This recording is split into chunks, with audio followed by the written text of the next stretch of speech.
We are at Wilson's Creek National Battlefield. We are in Republic, Missouri, which is down sort of in the southwest-ish corner. And we just ate some lunch in the Jeep. We're going to go in and check the visitor center, and then we're going to drive through the battlefield and stop and see the sights that there is to see. And we're going to take you with us. This is a really big visitor center. And I don't believe we've ever been in here before, have we? I don't think so. Yeah, we have been to Wilson's Creek Battlefield, but it's been several years ago. Probably about, what, 20? Yeah, I'd say a couple of decades at least. Looks like you can go in there and watch a movie. Some stuff displaying up there. Got a gift shop. Nice little gift shop. Oh, they even have puppy stuff. Ooh, I like that pretty blue mug. That matches my plates. Nice. Ooh, what a nice price. Okay, so we'll just walk around and see what there is to see in here. And probably maybe grab some kind of a map or something. Hopefully. So that's Major General Franz Sigel.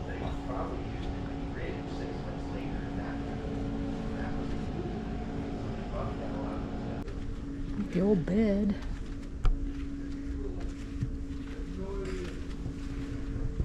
General Nathaniel Lyon, first Union general killed in battle.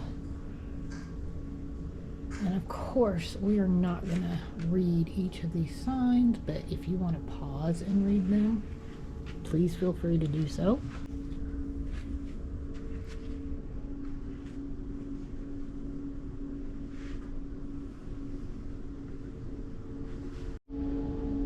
All the firearms. And then down here, the numbers coincide and tell you what each one is. Oh wow, there's a lot of them. I just looked and saw more over here. Oh, and then there's some swords. Nice. Knives. Well, that's a pretty gun.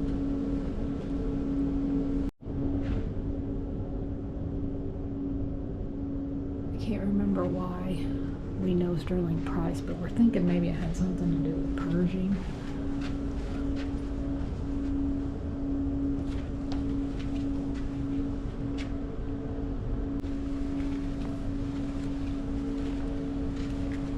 Well,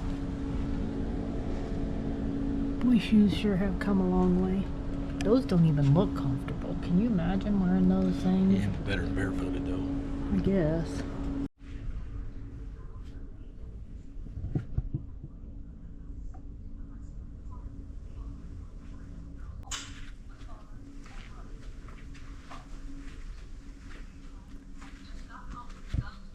You got some of those where you can push the button and listen to the info.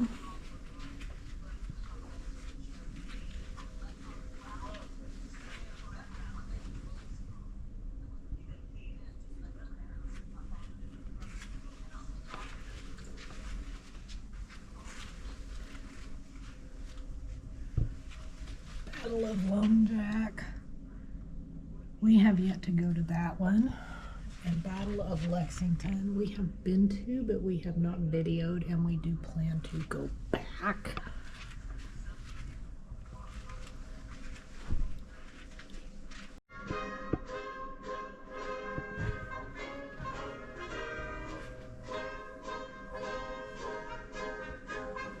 Okay.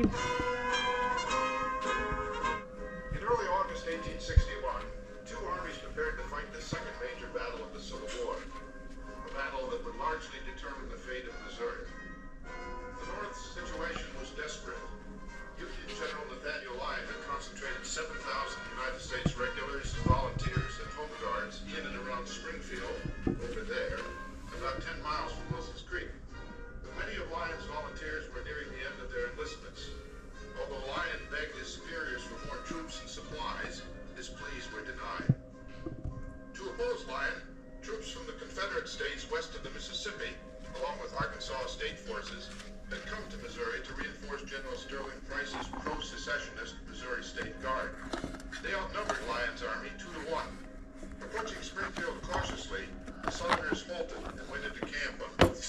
Wilson's Creek. They line them Confederate all General up. Benjamin Here's McCulloch, where- the overall Southern commander, Well, planned an Wilson's attack Creek. on Springfield, while General Lyon planned a surprise attack on the Southerners. We're right here. Lyon's strategy was to Oh, cripple yeah, I his see we enemy, got a little allowing him to green retreat dot. safely to the railhead So I at Rolla. believe you drive through On all of August this, 9th, an early right? evening shower canceled Oh McCulloch's yeah, march see on it says Springfield. you are here in the But in the green meantime, dot. Lyon's army left Springfield in two columns, one under his command, the other led by Colonel Franz Sigel. His guns overlooking It's Southern showing the cavalry north encamped in Farmer Joseph coming in. Sharp's fields. Ordered Oh, Captain there's some Joseph coming Plummer on and this his side, battalion too. of U.S. regulars to ford Wilson's Creek and secure the Federal left flank. Missouri State Guard Cavalry Brigade made a brief stand but was outflanked and forced to retreat. When the sounds of battle reached Sigel, he opened a bombardment that drove the Southerners Oh, away in a you panic. do see the Look at him shooting at him. shooting. Captain James Taunton's Union battery opened fire in return. Alerted to the danger, McCulloch ordered Price's State Guard to meet Lyon's onslaught. The Missourians began moving from their camps into line of battle, and their first units pressed cautiously forward up Bloody Hill. After a brief encounter, they retreated, yet they had seized the initiative from Lyon, who went on the defensive thereafter. This is an auto tour, though I do believe there are different spots where you can pull off and maybe take short little walks, little hikes possibly. There is a bike lane, so you can bike. There is no fee. What was it, 2-3 years ago, the government lifted fees for battlefield and things like that, parks. So there's no fee to get in, it is free. We're just gonna roll around. There's a few spots that I kind of want to check out, and I think we'll probably be walking a little bit because I'm hoping to find some things that we hadn't found before, and I think they require a little bit of a walk. Well, this is the actual Wilson's Creek. That's pretty. We're at spot number 1.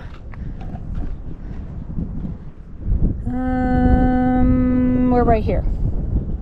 But we just left the visitor center and we're right here. This trail is about half mile, and it's going to lead us to the mill and house, and there is some information on that. Now, whether or not there's actually a mill and house still standing, I'm not for sure. We'll find out. We do have Mr. Crowley with us today. He just wants to go walk. He's tired of being in the Jeep. And the trail just runs right alongside the creek.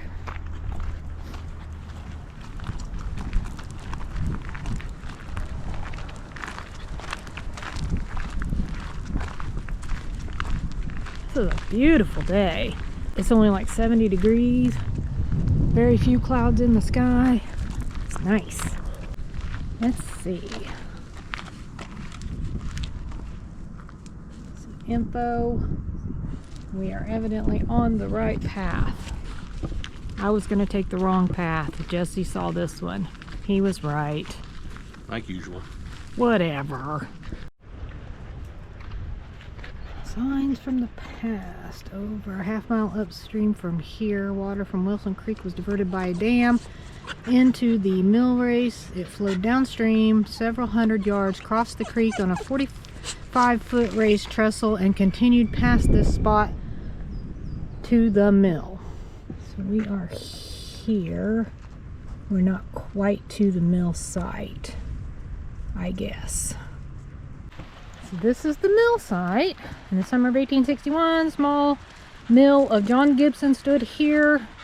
Although Confederate soldiers camped nearby and Union soldiers forded the stream here, the mill escaped the heavy fighting that raged just downstream. In 1966, archaeologists discovered parts of the mill's foundation, water wheel gearing, and millstones. They also found melted glass, charred timbers, evidence that the mill was destroyed by fire after the war. The short distance up the trail from here, you will find the foundation of the Gibson's house, also excavated in '66. Evidence suggests that the house was built in the 1850s, and probably burned sometime after 1876. So, yeah, I don't know what remnants we're supposed to be seeing, but I'm not sure there's any remnants left. because I see nothing. Pretty water. Pretty creek. It's lovely. I don't know if this path is part of the old mill. There is, look, there's stone right back there. So maybe literally where he's standing was the mill. Possibly. Well, we did not find any foundation of a house. And we're not sure if we didn't go down far enough. It said only a short distance. Or if you just can't see it because of the grass maybe having overgrown wherever it was. That's okay. We're headed back to the Jeep and gonna continue on down the road. We're just kind of driving along here, and I happened to look over to the side and there's a cemetery. I don't know why they don't have it where you can like walk, or well, I mean you can walk up to it, but there's no parking. And even is posted, no parking anytime. Edgar Cemetery, 1857 to 1912.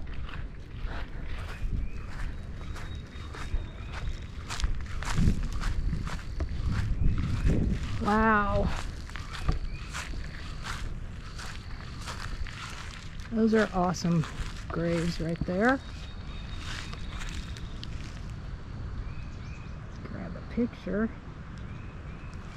I do like my pictures. Died 1904, died 1912. Some of those are just so eroded you wouldn't be able to see them if you wanted to. Infant son, born 1882, died some days. So just days old, I guess. Huh. Very nice. They should make it where you can park along the side. Now I hear a vehicle coming and Jesse's in the middle of the road. I gotta hurry. That is Ray's cornfield. I guess they marched across that or something. Heading towards Wilson's Creek, so going back that way. This is the Ray house, which would be, Ray's cornfield, I guess. And we're not gonna go over there because there is a school bus and a line and a ton of people. We can't really much see the house from here. And then across over there is this spring house, which is what I want to go see. The spring house provided water and also a cool place to store milk, eggs, butter, vegetables, and other perishables.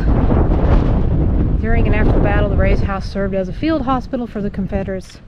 Soldiers and the Ray children carried cool water from the spring house for the wounded to drink. Surgeons also used the water to wash wounds and to clean their surgical instruments.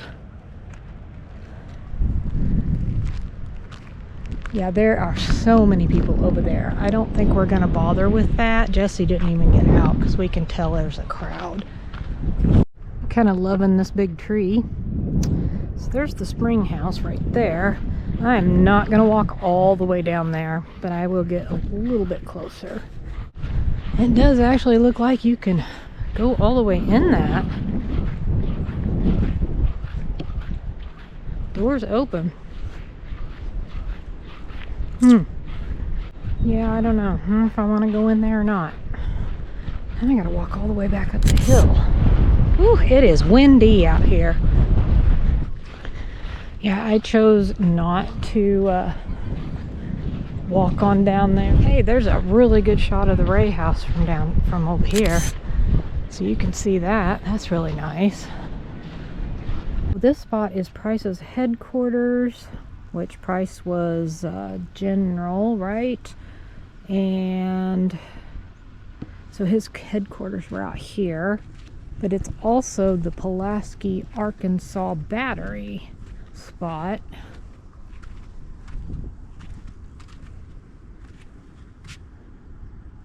Trail beginning here leads to the site where the Pulaski, Arkansas Battery was positioned, and also to the site of General Sterling Price's Confederate headquarters on the opposite side of Wilson Creek.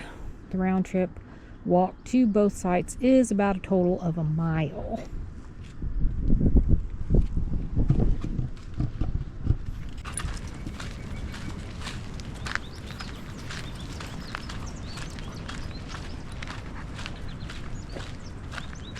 Yeah, but that's the road. Okay, we're thinking that's the road down there, not a path.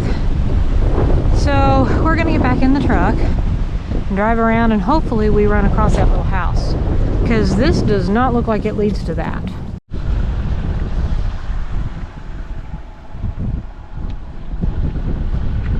Let's see, we are at Siegel's second position. Or Siegel's? Sharp's cornfield. Yes, it is a cornfield.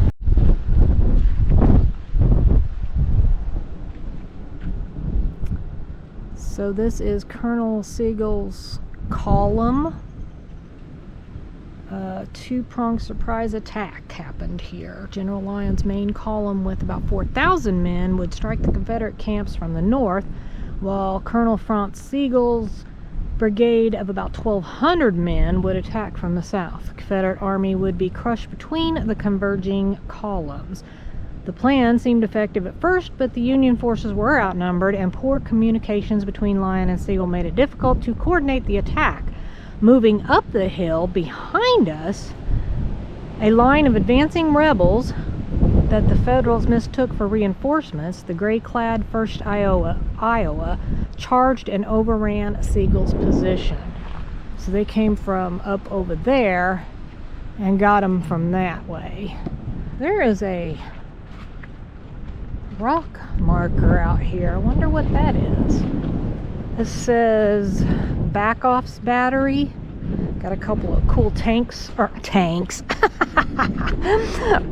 Wrong war.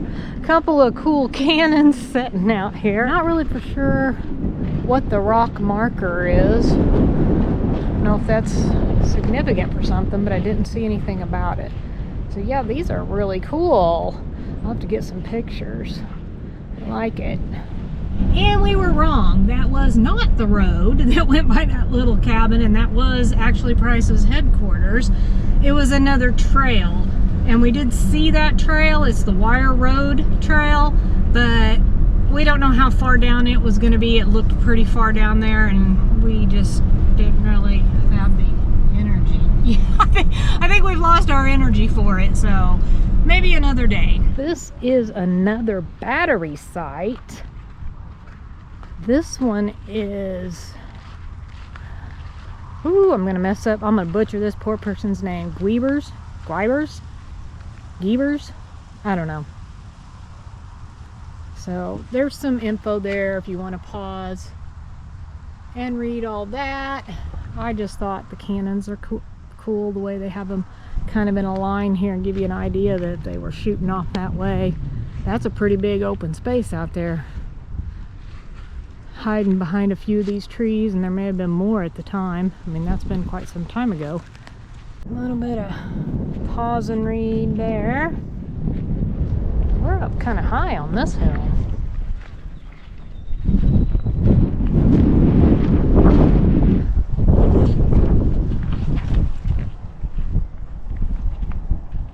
Scorching summer sun beat down on Lyon's command of 4,200 men. Yeah, I bet that was hot. Not only do we have hot summers, we have humid summers. Can't imagine being out here fighting a war. This is actually called Bloody Hill, and of those 4,200 men, including Lyons himself, 1,700 were killed or wounded. Yes, he was also killed, and there were so many killed that they, I guess, coined this hill being Bloody Hill. This one, you can pause and read on that. This would be Captain Totten's battery.